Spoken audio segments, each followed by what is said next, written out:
A'udzubillahi minasyaitonirrajim. Bismillahirrahmanirrahim.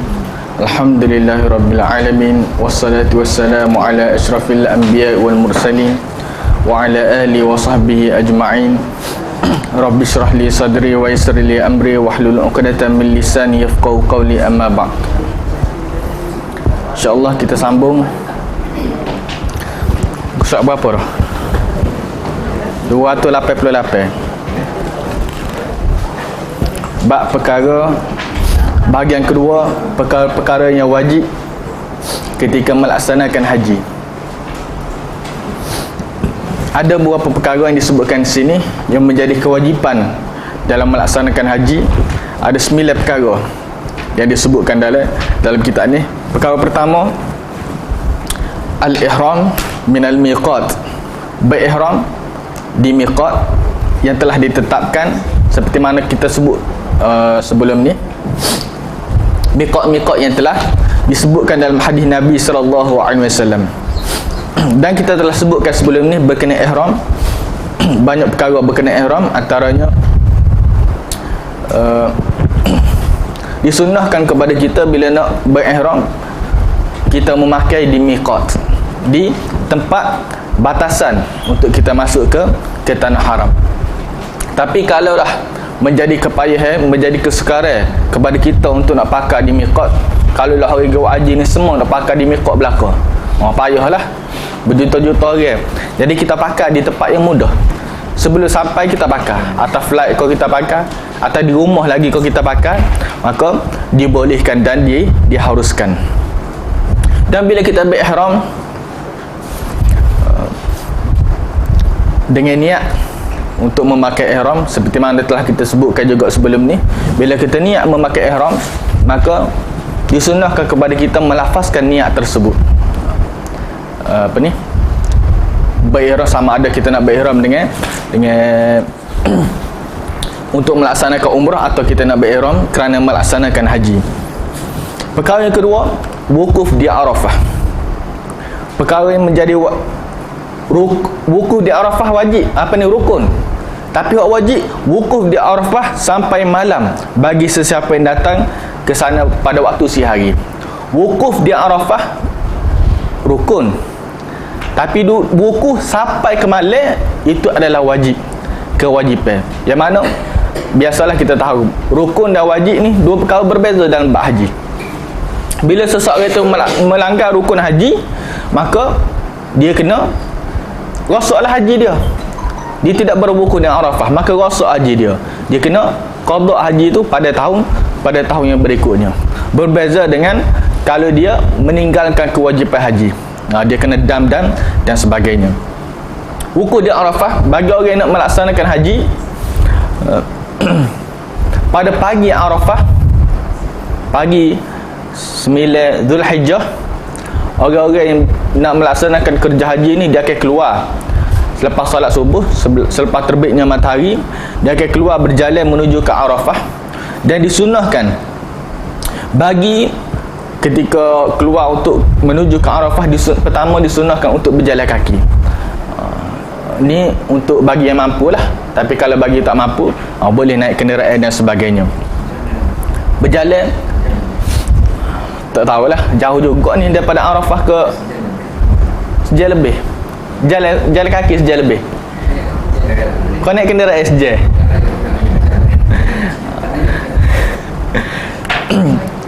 Di jalan start daripada mana? Start pada Masjidil Haram kau? Start daripada mana jalan ni? Daripada hotel. Kalau hotel tu kita duduk di Mekah, lebih kurang jarak dia ke Arafah lebih kurang 22 km. Ingat saya, kerana nak jalan tu jauh juga tu, 22 km tu. Tapi bagi orang Arab biasa dah 22 km ni. Kita je mungkin tak biasanya. Bila disunnahkan bila kita jalan menuju ke Arafah, disunnahkan kepada kita berhenti di satu tempat bernama Namirah. Satu tempat bernama Namirah. Di situ disunnahkan kepada orang yang nak pergi ke Arafah berhenti situ. Duduk sebentar hinggalah dia selesai sembahyang zuhur, hinggalah dia selesai sembahyang jamak zuhur dengan asar di tempat tersebut. Banyak dalam bab haji ni disunnahkan kepada kita jamak sembahyang untuk memberikan kemudahan. Cuma ulama khilaf jamuk tu sekali qasar atau tidak? Ada sebagai ulama kata bila jamuk boleh, qasar pun boleh lah. Bila dibolehkan jamuk dan qasar. Ada sebagai ulama yang kata jamuk saja. Duduk di Namirah, dan bila duduk di Namirah, situlah dia ada masjid sana. Khatib imam masjid ke disunnahkan kepada mereka ni ajar kepada orang-orang yang buat kerja haji ni macam mana cara nak berwukuf di Arafah, macam mana cara nak melaksanakan kerja haji. Dan bila selesai semaya Zuhur, bila selesai semaya Asar, maka mereka secara jamak mereka pun bertolak menuju ke Arafah. Kerana Nabi SAW wukuf sampai matahari terbenam, sebagaimana dalam sifat-sifat haji Nabi yang akan disebutkan selepas ni. Baginda sebut khudhu anni manasikakum. Cara haji Nabi akan berwukuf di Arafah, sehinggalah kalau nak kira cukup dah kita pergi duduk lepas asar tu, kita duduk di Arafah sebentar dah, 10 minit kau cukup dah kalau kita nak pergi ke tempat lain. Tapi hak menjadi kewajipan haji dan sunnah Nabi ajar duduk hingga ke malam. Tak tidur situ, biasa tak tidur lah, dia akan pergi ke Mina selepas tu. Ketiga, bermalam ke Mina pula, pergi Muzdalifah.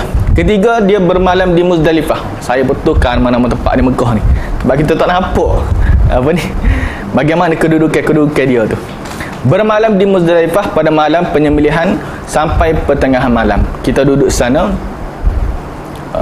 pada waktu malam, duduk di Muzdalifah. Esok tu kita sambut air raya lah.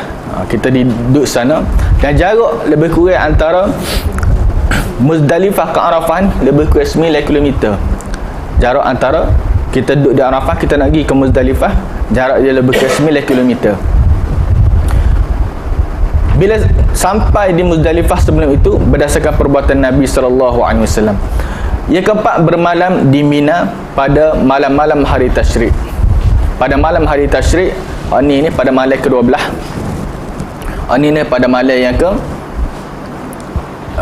malam ke-11, ke-10 tu hari raya. Malam tu kita bermalam di Mina. Yang kelima, melempar jamarat atau jamrah, iaitu jamrah sughra atau dipanggil sebagai jamrah ula. Yang kedua, jamrah wusta, dan yang ketiga jamrah kubra atau jamrah Aqabah. Mana sah Aqabah ni? Kubra ke wusta Aqabah? Jamrah Aqabah.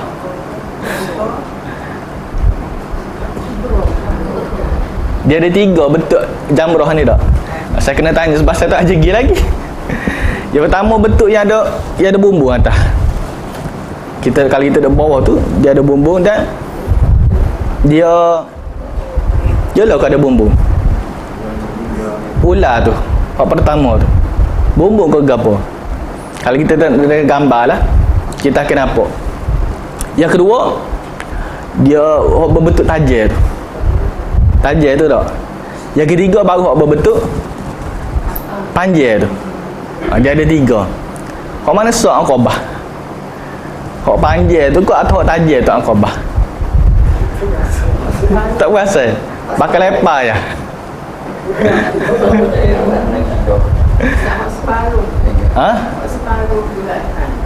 Separuh belatan. Hak pertama kubra tu. Hak panjang tu, hak sepak segi tu, dia asal ustaz dia bau sekali budak ikut, tapi dia buat tingkat dia jadi panjang tu ni. Kan dia panjang. Dia bertingkat ke dia bertingkat? Bertingkat bawah. Dekat bawah budak itu. Dipanggil ular tu lah. Hak pertama. Separuh.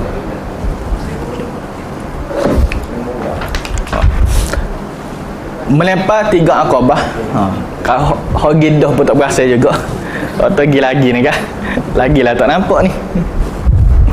Dia kena mencukur atau menggunting sebagai rambut berdasarkan firman Allah Subhanahu Wa Taala, muhallikina ru'usakum wa muqassirina.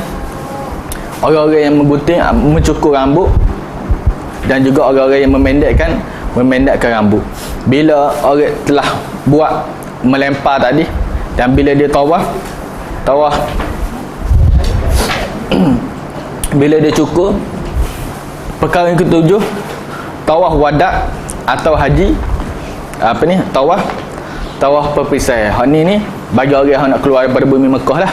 Orang nak keluar daripada Mekah, disunahkan kepada dia, wajib kepada dia tawaf wada' bagi orang nak buat haji, dan sunnah tawaf wada' bagi orang yang buat umrah, bagi mazhab al-Imam Asy-Syafi'i, kecuali bagi wanita berhaid atau wanita yang bernifas. Sebagaimana hadis riwayatkan oleh Ibnu Abbas, umira an-nasu an yakuna akhiru ahdihim bil baiti illa annahu khuffifa 'anil mar'ati al-haidhi.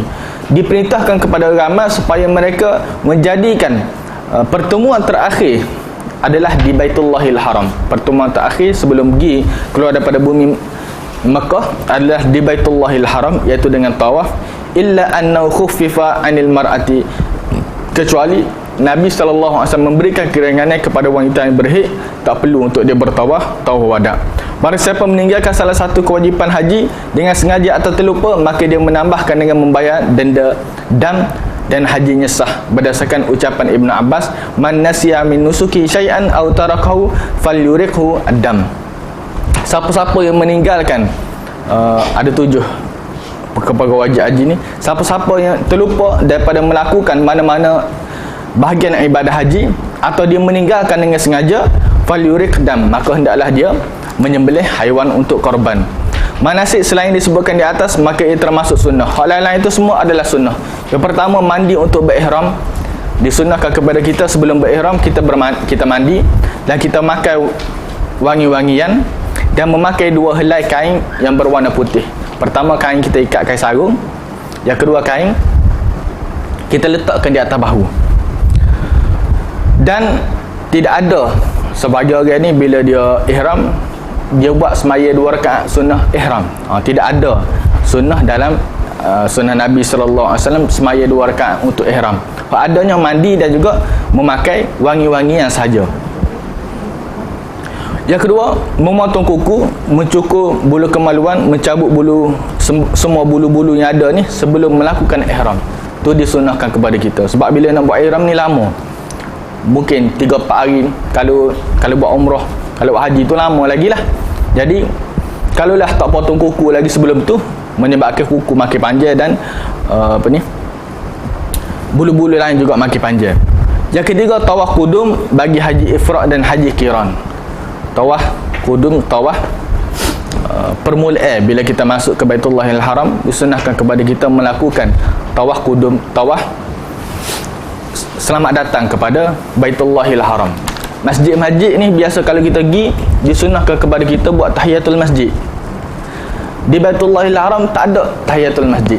Cara tahiyatul masjid dia adalah dengan cara tawaf kudum tadi.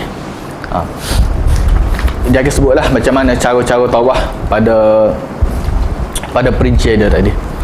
Yang ketiga, yang keempat, ar-ramlu, iaitu berlari-lari kecil untuk 3 putaran pertama pada tawaf kudum. Untuk 3 putaran pertama kita ke tawaf kudum ni, disunahkan kepada kita ar-ramlu, lari panggil. Untuk putaran yang keempat, yang kelima, yang keenam, yang ketujuh, barulah kita berjalan seperti biasa. Yang kelima, al-ittiba' pada tawaf kudum. Al-ittiba' ni untuk lelaki saja. Al-ittiba' ni kain biasa buat pergi umrah ke haji tu, dia akan buka bahu balik kanan. Dia akan tutup bahu balik kiri dengan kain, dia buka bahu balik kanan, dia tawaf. Disunahkan al-ittiba' ketika tawaf kudum saja. Disunahkan al-ittiba'. Hal lain-lain tu tidak disunahkan kita bagi lelaki buka. Kadang-kadang kita keliru tak, sepanjang haji dia duduk buka, semanjang siapa sesah dia duduk buka. Itu tidak disunahkan. Sunnahnya hanya ketika tawaf kudum tu je. Lepas tu tak ada dah. Melalui sunnah Nabi ke, Nabi sebut sahabat ke, buat al-ittiba', buka bahu balik kanan tadi. Itu pun ada macam-macam khilaf dekat ulama. Ada sebagai ulama kata tak ada Bagi Imam Malik dia kata tak ada. Seperti biasalah kita tutup bahu. Yang keenam, bermalam di Mina pada malam Arafah. Yang ketujuh, talbiyah dari sejak berihram sampailah melempar jamrah Aqabah. Bagi orang yang melakukan haji, disunahkan kepada dia talbiyah hinggalah dia selesai melemparkan di jamrah Aqabah. Bagi orang yang melaksanakan umrah pula, talbiyah ni disunahkan hingga selepas dia melihat Baitullahil Haram. Bila dia tengok Kaabah, maka berhenti dah dia punya talbiyah dia, labbaik Allah. Yang ke-8, menjamak takdim antara salat maghrib dan isyak di Muzdalifah. Yang ke-7, yang ke-9, wukuf di Muzdalifah di Masy'aril Haram. Kita duduk sementara di Muzdalifah di Masy'aril Haram daripada fajar sampailah terbit matahari. Kalau kita mampu buat, kalau tak mampu buat, maka seluruh Muzdalifah adalah tempat untuk berwukuf.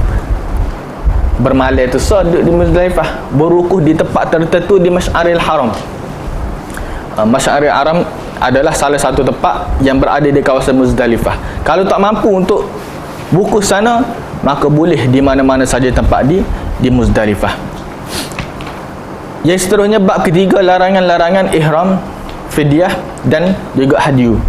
Larangan bagi orang melakukan ihram. Yang pertama, bagi lelaki dilarang memakai pakaian yang berjahit, iaitu pakaian yang potongannya dibentuk sesuai dengan ukuran badan atau anggotanya, berupa seluar atau baju dan lain-lain. Kecuali bagi orang yang tidak mempunyai kain sarung, maka dia boleh memakai seluar. Begitu juga kasut, juga dilarang kepada kita memakai kasut yang melebihi tumit kaki.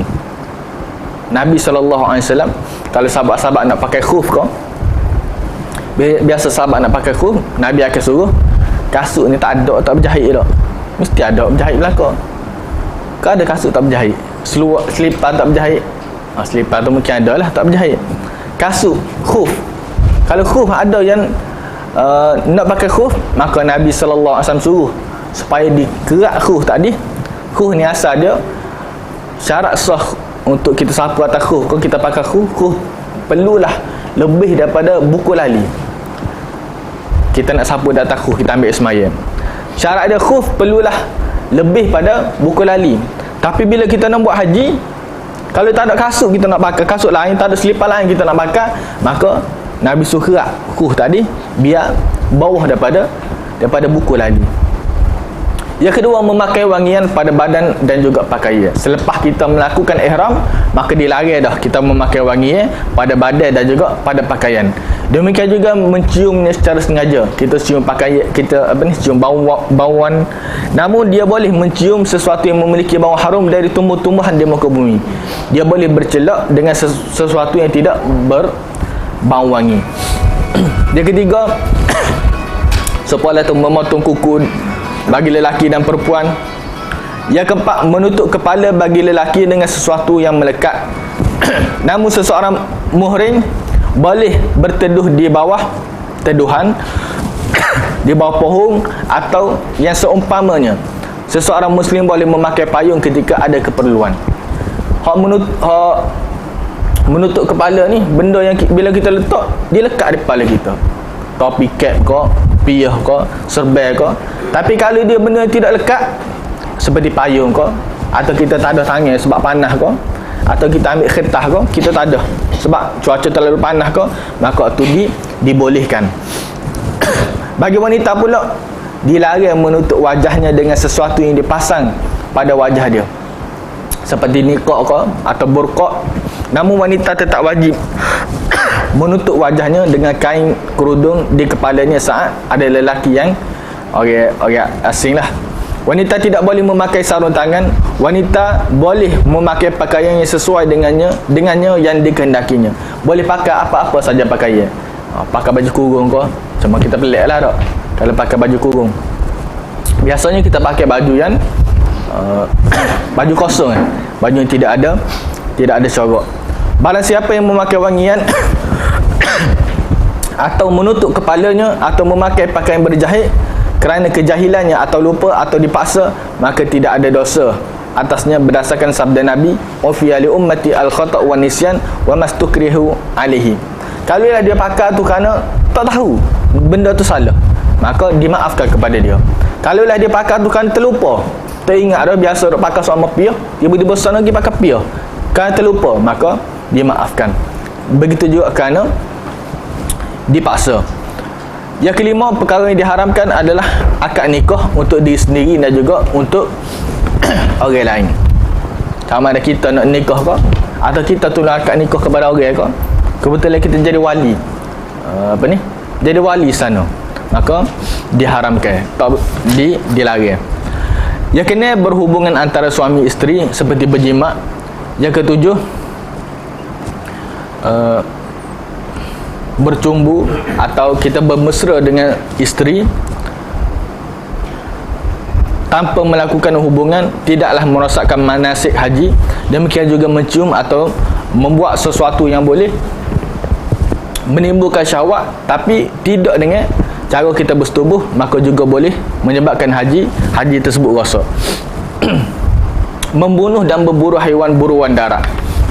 Dilarang kepada kita bunuh binatang-binatang yang berada di darat kecuali lima perkara. 5 binatang diberikan keringanan kepada kita, binatang yang berbahaya. Nabi sebut dalam hadis sebagai al-fawasiq, binatang-binatang yang boleh mencederakan atau merosakkan, boleh dibunuh. Yang pertama Nabi sebut dalam hadis al-ghurab, burung gagak. Burung gagak boleh dibunuh kalau ada keperluan lah untuk kita bunuh ketika kita berada di tanah haram atau ketika kita dalam keadaan berihram.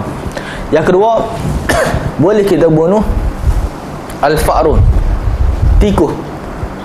Kerana tikus ni boleh menyebabkan bahaya. Kalaulah kita biarkan dengan banyak, dia boleh menyebabkan penyakit bahaya dan sebagainya. Begitu juga kalau jeki. Sini ni disebut burung Raja Wali. Saya tak pasti macam mana burung Raja Wali. Dia sepuluh bulan ke burung Raja Wali. Saya tengok dari terjemah hadis semua, asal bahasa Arab disebut al-hada'ah.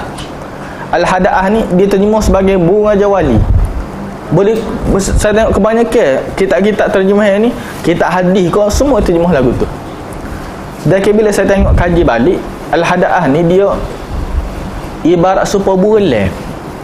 Bulan ni ada banyak dalam bahasa Arab. Saqar pun bulan. Al-hada'ah ni juga ada satu spesies bulan. Raja Wali ni, adakah Raja Wali ni seperti bulan atau tidak? Sebab benda ni benda yang melibatkan fiqh. Bila melibatkan fiqh, melibatkan halal dan haram, kalau salah terjemah boleh menyebabkan bahaya. Bila saya buat terjemah kepada saya Muslim, kebetulan kena buat haji, bila kita jumpa satu perkataan al-hada'ah, hal lain itu mudah kita nak cari dalam kitab. Bila kita jumpa perkataan al-hada'ah, nak terjemah apa tu? Kita tengok dalam kamus dia tulis sejenis burung. Banyaklah sejenis burung apa dia? Bila tengok kita buku-buku hadis Indonesia, semua dia terjemah burung Raja Wali. Saya pun tak pasti, saya tak jumpa burung Raja Wali ni macam mana. Adakah dia sama dengan burung leh? Bila saya tengok balik kamu burung hada'ah ni adalah burung leh. Logiklah juga burung leh ni, sebab dia boleh membahayakan, dia boleh sewah orang, dia boleh mencederakan orang. Jadi kalau Nabi sallallahu alaihi wasallam bunuh, adalah dia punya maslahat dia.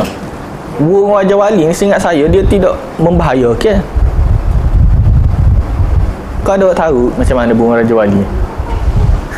Tak tahu juga. Yang keempat yang Nabi suruh bunuh adalah ular. Ni ular ni biasa. Tak, ular ni ular tertentu saja dibenarkan bunuh. Ular sawah kita tak boleh bunuh sebab dia tidak membahayakan. Ular sawah kecil lah. Ular-ular berbisa saja dibenarkan bunuh. Ada ular-ular Nabi tak bagi bunuh ular. Sebab apa? Ular tersebut tidak memberikan apa-apa bahaya. Ular sawah tak bahaya. Ular ular daun kau, tu tak memberikan bahaya, maka tak boleh dibunuh. Dan yang terakhir, anjing. Dia tulis sini anjing galak. Saya pun tak pasti anjing galak ni macam mana. Sebenarnya di sini anjing liar. Sini sebenarnya bermaksud anjing yang menggigit orang. Tak kira lah anjing mana dia suka kekeh orang, maka tu termasuk anjing yang boleh dibunuh. Seseorang muhrim,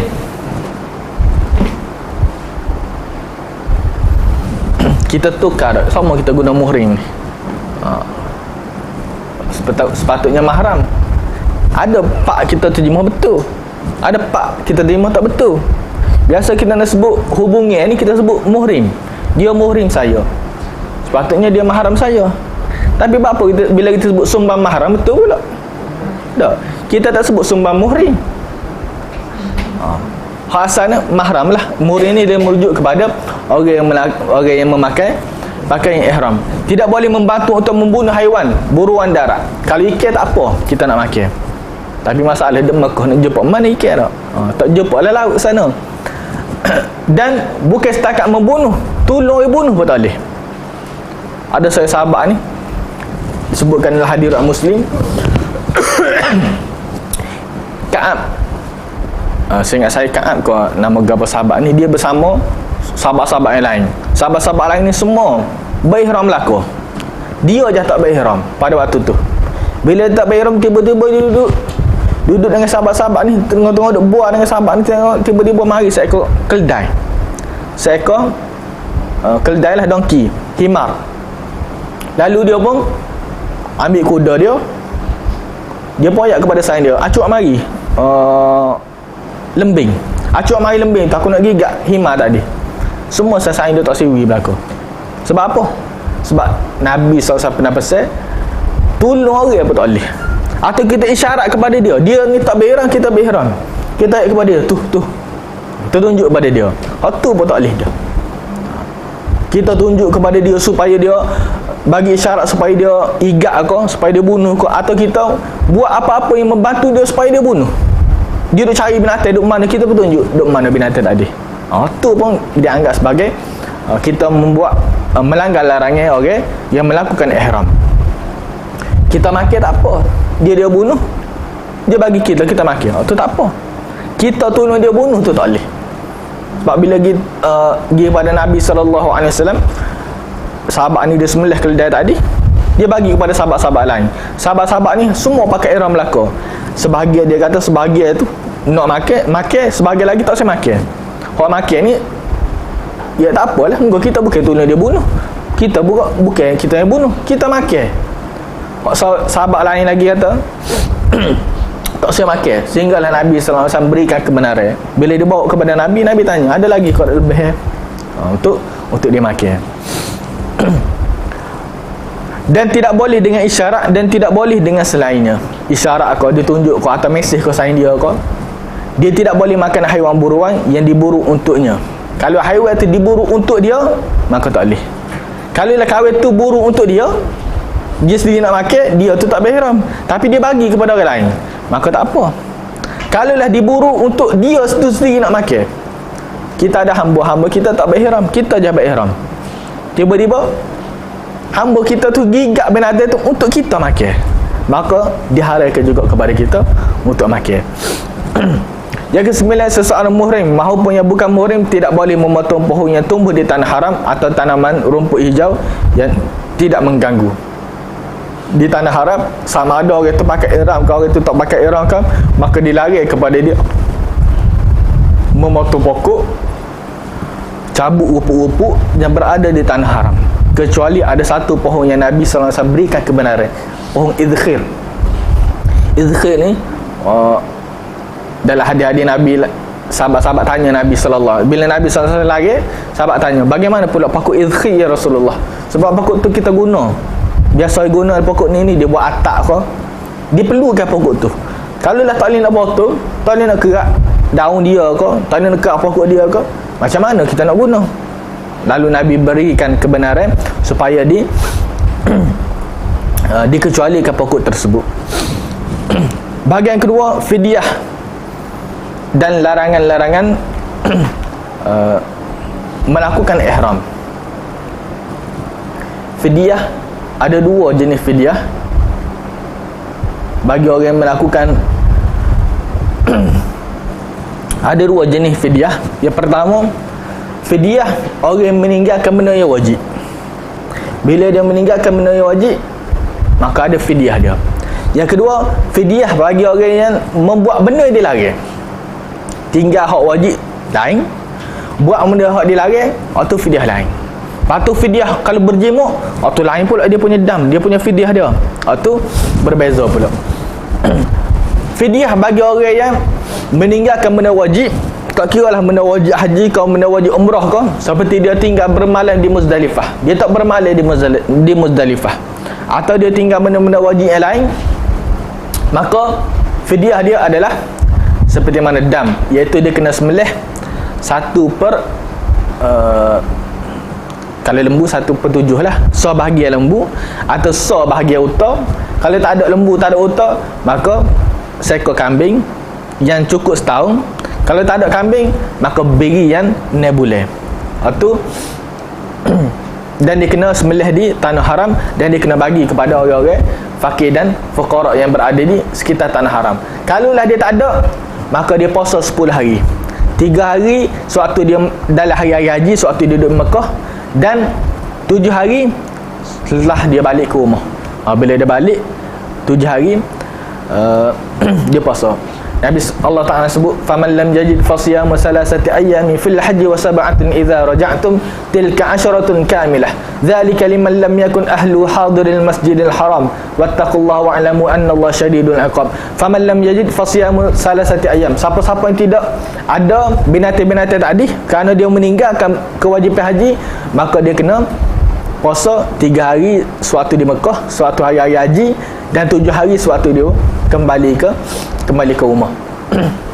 Yang kedua, fidyah sekiranya dia melakukan perkara-perkara yang dilarang. Ini fidyah seperti mana kita sebut sebelum ni lah. Iaitu untuk mencukur rambut, memotong kuku, memakai pakaian berjahit dan wangi-wangian, menutup kepala, atau dia buat benda-benda yang boleh, yang dilarang sewaktu dalam ihram, maka dia kena buat salah satu pada 3 perkara ni. Pertama, kena berpuasa 3 hari atau memberi makan orang miskin, atau kena sembelih kambing berdasarkan sabda Nabi SAW kepada Ka'ab bin Ujrah. Ka'ab bin Ujrah ni satu hari dia pergi buat haji dengan Nabi SAW, dia pakai ihram. Bila dia berihram, tiba-tiba Nabi pergi dekat dia ni, rambut kepala dia penuh dengan kutu. Siapa kutu tu? Janggut dia pada kutu. Siapa Nabi tengok kutu tu, bercucura jatuh muka dia. Tak tahulah macam mana. Tak boleh bayar kita tak. Janggut pun ada kutu. Kutu dia jatuh dia supaya hujan. Tanah Sarah jatuh. Wallahu alam lah tahu sebab apa jadi lagu tu. Mungkin dia sebelum tu okey. Pergi duduk dengan orang yang ada masalah kutu, pas dia kena. Jadi Nabi tanya dia, ayu'zika, adakah kutu tu mengganggu kamu wahai Ujrah? Dia kata, ganggu lah. Tak ganggu macam mana? Bahkan muka dia turun, bahkan janggut pun dia ada, gatal kepala. Nabi kata, ihlik ra'sak, cukurlah kepalamu. Bukan cukur kepala, cukur rambut. Tak ada orang cukur kepala ni. Kalau cukur kepala, habislah kepala. Nabi kata, cukur kepala kamu, cukur rambut kamu, dan kamu puasalah sebanyak 3 hari. Kalau kamu tak boleh puasa, atau kamu bagi makan kepada orang miskin, atau kamu sembelih seekor kambing, apa mana lebih mudah untuk kamu buat?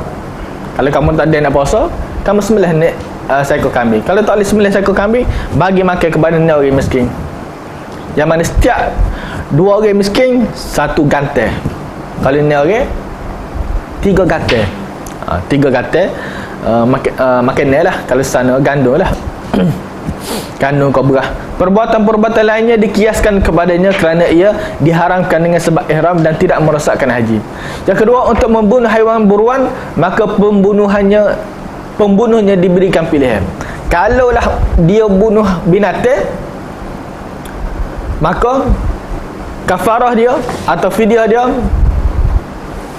ada berapa sini? 1, 2, 3, 4, 5, 6, 7. Ada 7 kafarah dia. Yang pertama, untuk membunuh haiwan buruan, dia kena menyembelih haiwan ternakan, kerana dia menyembelih haiwan ternak yang sepadan dengan haiwan buruan yang dibunuhnya. Dia kena cari binatang seperti binatang dia tadi. sama ada sudut harga dia, sama ada sudut sama. Kalaulah dia bunuh kambing, maka dia kena cari kambing yang lain untuk dikorbankan selepas tu, untuk diganti selepas tu, atau menghitung harga haiwan yang sepadan dengan dia.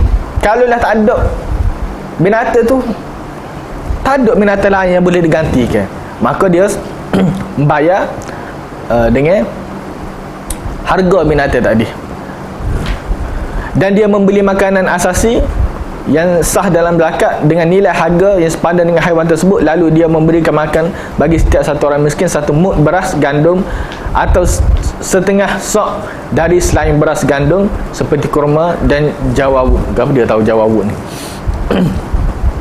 Bali. Kalaulah dia sembelih binatang atau dia membunuh binatang, yang mana binatang tadi tu tak ada, kita nak beli binatang lain, binatang tu jari ada sana ke, atau seperti dia bunuh gajah, nilai berapa gajah tadi, lalu bila dinilai, dibeli, harga dia tu dibeli makanan asasi, jadi makan di tempat tersebut. Kalau dia makan kurma situ, makan kurma lah situ, dan diberikan kepada orang miskin satu mud ni satu cupok beras. Kalau beras gandum tu satu cupok. Kalaulah selain daripada beras gandum, kurma ke, kismis ke, atau jagung ke dan lain-lain, maka satu setengah sok, setengah ganti, atau berpuasa satu hari sebagai ganti memberi makan bagi setiap orang miskin. Bagi setiap orang miskin, kalau ni orang miskin dia kena bagi, maka ni harilah dia kena puasa. Untuk berhubungan suami isteri dalam manasik haji sebelum bertahallul atau mengeluarkan mani kerana dia bersama isteri dia, atau perbuatan-perbuatan yang boleh menimbulkan nafsu dia tadi tu, maka dia telah merosakkan haji. Hal ni bagi orang yang bersetubuh, atau dia tak bersetubuh tapi dia melakukan hubungan dengan isteri dia hingga mengeluarkan mani atau syahwat dia tadi tu berterusan, maka ada beberapa keadaan. Yang pertama, fidyah bagi orang yang berjimuk sebelum dia bertahallul. Bagi orang berjimuk sebelum tahallul, maka dia kena sembelih seekor unta. Kalau hak tadi tu dia tinggal benda-benda wajib haji, satu bahagian aja daripada unta tadi. Kalau bab berjimuk ni, maka dia kena sembelih seekor unta. Kalau lah dia tak ada atau dia tak mampu ke, maka 3 hari dia kena puasa. Ketika dia buat hari haji, 7 hari apabila dia kembali ke rumah dia, dan haji dia tu rosak. Bila haji dia rosak, dia kena qada pada tahun yang akan datang. Tu kalau buat haji. Kalau umrah, dia berjimuk sebelum dia bertahallul, ketika dia buat umrah, maka dia kena sembelih seekor kambing, dan dia kena umrah dia tak dirosak, dan dia kena ganti pada tahun yang akan datang. Hal tu bagi orang yang bersetubuh lah, orang yang berjimuk.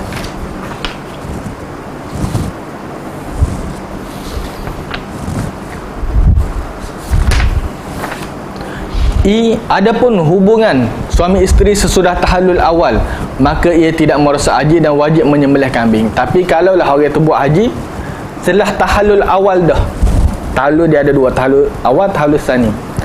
Setelah tahallul awal dia berhubungan suami isteri, maka haji dia tak rosak, tapi dia kena sembelih seekor kambing. Untuk akad nikah, maka tidak wajib membayar fidyah, namun akadnya rosak. Orang yang akad nikah orang, atau dia sendiri akad nikah, dia tak kena bayar fidyah, tapi akad nikah tadi tidak sah.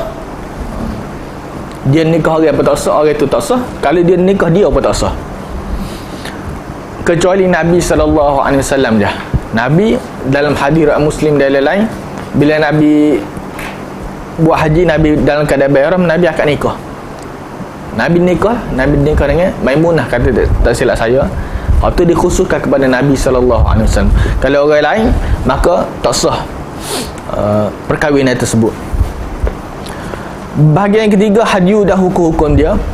Hadyu ni binatang yang dibawa ke Baitullahil Haram untuk kita lakukan korban, seperti unta ke, kambing ke, atau lembu, untuk kita sembelih di Baitullahil Haram. Ada beberapa jenis hadiu. Yang pertama, hadiu tamattu' dan qiran. Binatang yang kita bawa kerana kita nak melakukan haji tamattu' dan haji qiran. Ini wajib ke atas jamaah haji yang tidak tinggal di sekitar Masjidil Haram. Hadiu tersebut merupakan dam manasik, bukan sebagai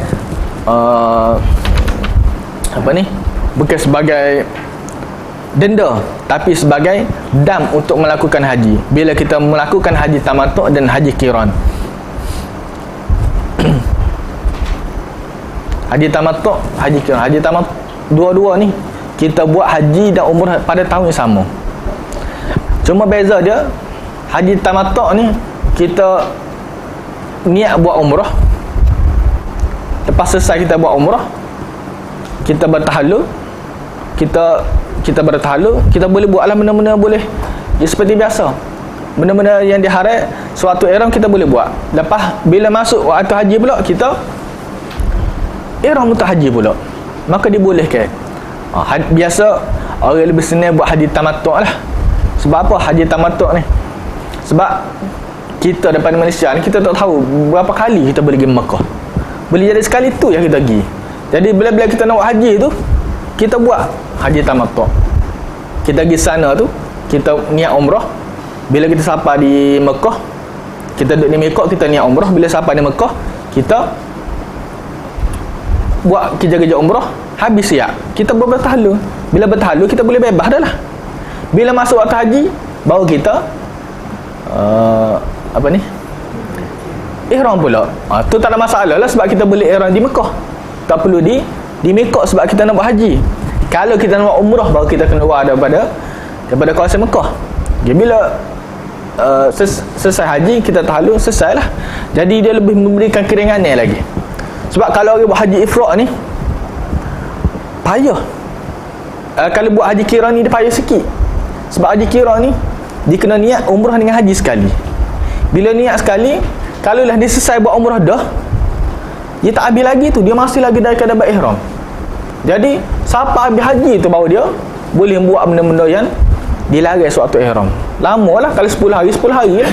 Payah nak jaga 10 hari ni. Sehari pun payah dah. Larangan kita kecek benda-benda tak molek.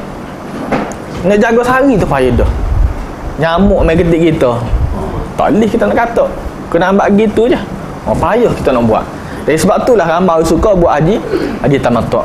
Kalau haji ifrad ni tak apalah, dia buat haji sajalah. Tak perlu. Lalu bila tidak ada haji dan tidak mempunyai harta seukuran dengan harga haji tersebut, maka dia harus berpuasa 3 hari pada waktu haji, boleh melakukan pada hari tasyrik, dan 7 hari bila dia pulang, bila dia balik ke rumah dia. Kalau orang buat haji tamattu' atau haji qiran, dia boleh hari tasyrik tu dia boleh puasa 3 hari. 3 hari kan hari tasyrik dah 11, 12, 13. Ada sebagian ulama kata 14. Ada sebagian ulama kata 4 hari tasyrik. Majoriti para ulama kata 3 hari tasyrik. Jadi 3 hari tu dia boleh puasa straight. Asalnya orang tak boleh puasa hari tasyrik. Kita biasa tak boleh puasa. Tapi bagi mereka ni, mereka boleh puasa pada hari tersebut. Bila balik ke Malaysia, balik ke tempat dia, maka ditambah lagi 7 hari puasa. Seperti mana Allah Ta'ala sebut, kita telah baca tadi, faman lam yajid fasiyamu salasati ayyamin fil haji wa sab'atin idza raja'tum. Dianjurkan bagi jemaah haji untuk makan daging sembelihan hadiu untuk haji tamattu' dan qiran. Dia boleh makan binatang yang dia telah sembelih tadi. Bagi orang buat haji ifrad, maka tak perlu sembelih binatang tadi. Tak perlulah disembelih kambing ke. Yang kedua, hadiu sebagai denda, iaitu fidyah yang wajib kerana meninggalkan perkara-perkara wajib haji atau melakukan salah satu larangan ihram, seperti mana kita telah sebut kaedah tadi. Kena sembelih kambing, ada kena sembelih unta seekor kalau dia berjemuk sebelum dia bertahallul. Ada yang kalau dia tinggalkan benda-benda haji, dia kena 1/4 ke daripada 1/7 daripada unta, atau 1/7 daripada lembu, atau seekor kambing. Yang ketiga, haji sunnah. Hari ni kita buat semata-mata sunnah, sebab kita nak ikut Nabi SAW. Nabi sembelih 100 ekor unta pada waktu haji wada. Ali yang bawa unta Nabi SAW. Ali ambil unta daripada Yaman, dia bawa pergi ke Mekah. atas arahan Nabi SAW. Nabi sembelih 100 ekor unta. Sahabat-sahabat dulu biasa sembelih 100 ekor unta ni. Kita sembelih segi bergegedah. Kita pun belik. Macam mana sahabat-sahabat dulu ni pengorbanan dia ni. Aisyah radhiyallahu anha pernah berlaku kisah. Aisyah ni dia bala dengan Zubair. Zubair ni anak saudara dia, Abdullah bin Az-Zubair. Abdullah ni anak saudara dia. Dia ada krisis. Aisyah pun kata, aku tak akan kecek denganmu sampai bila-bila dengan Abdullah ni. Lalu tak boleh kecek lah. Bila tak boleh kecek tu, Abdullah ni terasa hati lah. Macam mana nak suruh ni Aisyah ni kecek juga dengan dia. Lalu dia pun buat helah. Dia pergi dengan orang lain ke rumah Aisyah. Aisyah tak tahu pun Abdullah ada ketika tu. Aisyah ada kecek. Lepas tu Abdullah pun dia peluk Aisyah. Tak apa, dia peluk muka anak saudara dia. Lalu dia minta maaf dengan Aisyah. Aisyah kecek juga dengan dia. Jadi Aisyah nak batalkan dia punya sumpah dia tadi tu. Dia sembelih 100 ekor unta. 100 ekor unta. Tahulah macam mana para sahabat ni Nabi, walaupun Nabi, sebab itulah kita orang kata kita nak hidup susah pada Nabi. Nabi tak sepanjang masa Nabi hidup susah. Nabi ni kadang-kadang harta yang Nabi ada ni, isteri Nabi ni semua Nabi bagi perlembagaan untuk setahun. Untuk tempoh setahun Nabi bagi dah kelengkapan. Dengan makanannya, dengan pakaiannya, dengan duitnya. Setahun isteri Nabi tak boleh minta kepada Nabi sallallahu alaihi wasallam. Kalau 9 orang berapa? Kalau seorang 10,000, 9 orang 90,000. Tu kalau kita kata 1,000, kalau kita kata 10,000 untuk tempoh setahun tu. Tapi ada kalanya Nabi sallallahu alaihi wasallam nak makan atau tak nak makan ni. Bergantung kepada keadaan sebenarnya Nabi sallallahu alaihi wasallam.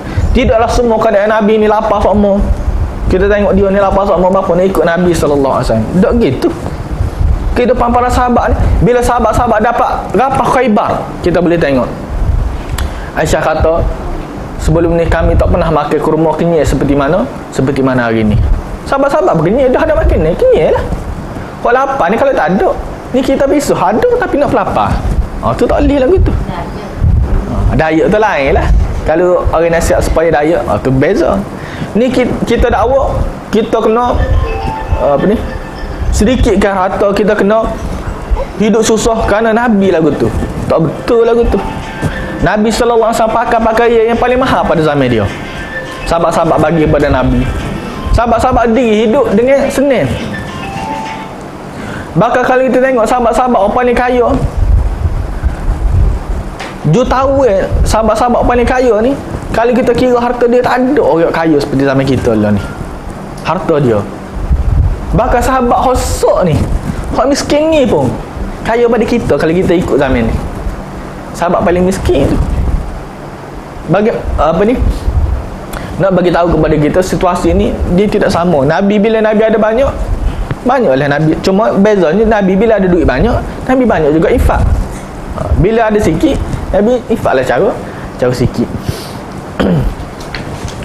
Yang keempat, hadyu nazar. Dia bernazar untuk sembelih binatang untuk diberikan kepada Baitullahil Haram, maka dia pun laksanakan nazar tersebut seperti mana firman Allah Taala, "Tsummal yaqdu nafathahum wal yufu nuzurahum." Kemudian mereka hendaklah menghilangkan kotoran yang ada pada badan mereka dan hendaklah mereka memenuhi nazar mereka. Waktu menyembelih waktu hadyu dari haji tamattu' dan haji kiraan dimulai selepas solat Aidil Fitri, Aidil Adha.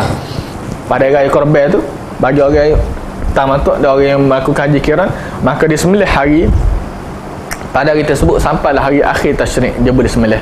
Sedangkan waktu menyembelih fidyah kerana penyakit atau memakai pakaian berjahit, maka di saat dia melakukannya, itu ketika dia buat, masa dia buat dia boleh sembelih dah. Dia suruh orang lain lah sembelih. Demikian juga fidyah wajib kerana meninggalkan benda yang wajib. Dia tak perlu tunggu sampai hari raya haji ke atau hari tasyrik baru dia nak sembelih.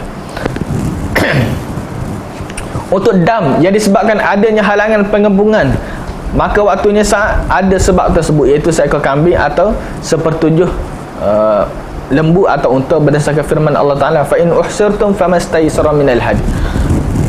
Bagi orang-orang yang terkepung, dulu ni biasa terkepul ni, dia nak pergi buat haji, tiba-tiba bawa ada binatang atau tak bawa binatang, dia pergi buat haji, tiba-tiba tak boleh masuk kawasan tu, tak boleh lalu kawasan tersebut, maka dia kena sembelih binatang, sembelih kawasan tersebut, dan dia bertahlul di kawasan tersebut.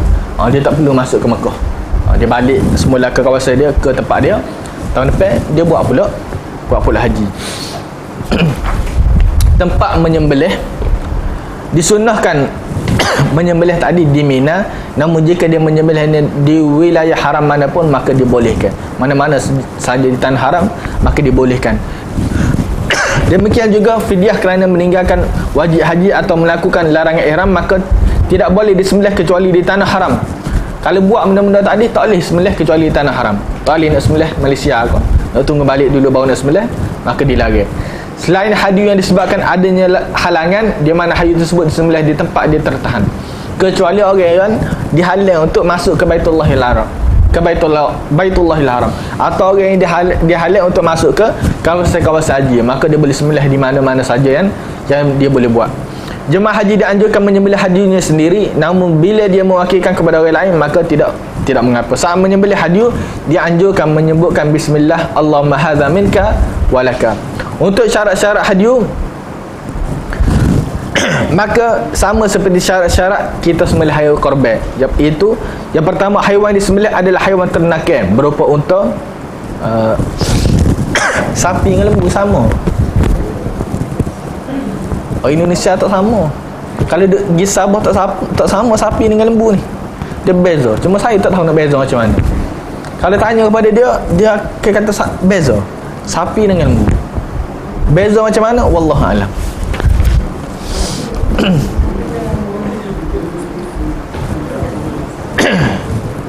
Tidak cacat yang membuatnya tidak sah, seperti udhiyah. Tidak ada kecacatan binatang yang nak disembelih tadi, hendak mempunyai kriteria usia yang telah ditetapkan. Kalau unta paling kurang kena 5 tahun, cukup 5 tahun. Kalau lembu paling kurang 2 tahun. Kalau kambing paling kurang setahun. Kalau beri paling kurang 6 bulan. Itu tempoh bagi binatang-binatang yang nak dikorbankan. Sampai situ dulu, habis bab berkenaan haji. InsyaAllah last kali kita akan masuk sifat-sifat dan cara-cara haji secara secara detail, macam mana start daripada awal hingga ke akhir. Wallahu a'lam.